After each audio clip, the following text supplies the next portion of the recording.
কিছু মেয়ের বিয়ের আগের দিন গভীর রাতে লেখা চিঠিটা হয়তো এমন হবে। আমার তোমার সাথে বিয়ে হবার কথা ছিল, কিন্তু হবে না। হবে অন্য কারো সাথে, যাকে আমি চিনিও না। আমার অনিচ্ছা থাকা সত্ত্বেও সে আমাকে ছোঁবে। আমি চাইলেও কিছু করতে পারবো না। আমার অনেক ঘৃণা লাগবে, কারণ আমাকে যে অন্য কারো ছোঁয়ার কথা ছিল না, আমাকে যে তোমার ছোঁয়ার কথা ছিল। যখন তাকিয়ে দেখবো তোমার ছোঁয়ার জায়গায় অন্য কেউ আমাকে তখন আমি জোরে জোরে কান্না করতে থাকবো। আর আমার কান্না দেখে ওই মানুষটা হয়তো ভাববে আমি সুখের কান্না করতেছি, কিন্তু সে কখনোই বুঝবে না আমার বুকের বাপাশে যে একটা মানুষের জন্য ব্যথা জমে আছে। এভাবে প্রত্যেকটা রাত আমার কাছে ধর্ষণের মতো কাটবে, কিন্তু আমি চাইলেও কিছু করতে পারবো না। আমি যে একটা কাগজে স্বাক্ষর করে নিজের জীবন অন্যের হাতে তুলে দিয়েছি, প্রতিদিন তার পরিবারের মন জোগাড় করে চলতে হবে। কিন্তু আমি যে তোমার ফ্যামিলি নিয়ে স্বপ্ন দেখছিলাম, তাদের মন জয়ের স্বপ্ন দেখছিলাম, অথচ দেখো কিছুই হলো না।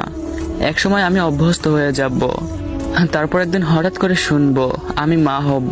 এটা তো একটা নারীর জীবনের সব থেকে সুখের দিন, কিন্তু আসলে ওই দিন আমি সুখী হব না। চিৎকার করে কান্না করতে ইচ্ছে হবে, কারণ বাচ্চাটা যে আমার ভালোবাসার চিহ্ন না, তাও তাকে দুনিয়ায় আনতে হবে, কারণ ওর তো কোনো দোষ নেই। ও ভূমিষ্ঠ হবার পর ওর মুখের দিকে তাকিয়ে সবকিছু মেনে নিতে হবে। একসময় ওকে বড় করা, স্কুলে নিয়ে যাওয়া, ওকে মানুষের মতো মানুষ বানাতে গিয়ে কখন যে 50 পেরিয়ে চুল পাকতে শুরু হবে বুঝতেই পারবো না। এর মাঝখানে হয়তো তোমাকেও মনে পড়বে, লুকিয়ে লুকিয়ে কান্না করব। তারপর দীর্ঘশ্বাস ফেলে আবারও ব্যস্ত হয়ে যাব।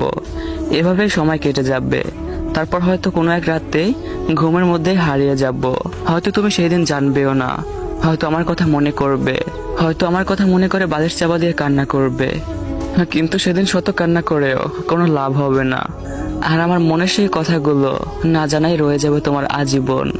তারপরে সবশেষে একটা কথাই বলবো, ভালো থাকার চেষ্টা করো, নিজের খেয়াল নিও। ভালোবাসা সুন্দর, তাই না? মেনশন করেন আপনার সেই মানুষটাকে, যাকে নিয়ে সারা জীবন একসাথে থাকার স্বপ্ন দেখতেছেন। মেনশন দিয়ে তাকে জিজ্ঞেস করেন, পরিস্থিতি যেমনই হোক না কেন, সে কি আপনার হাতটা শক্ত করে ধরে রাখতে পারবে?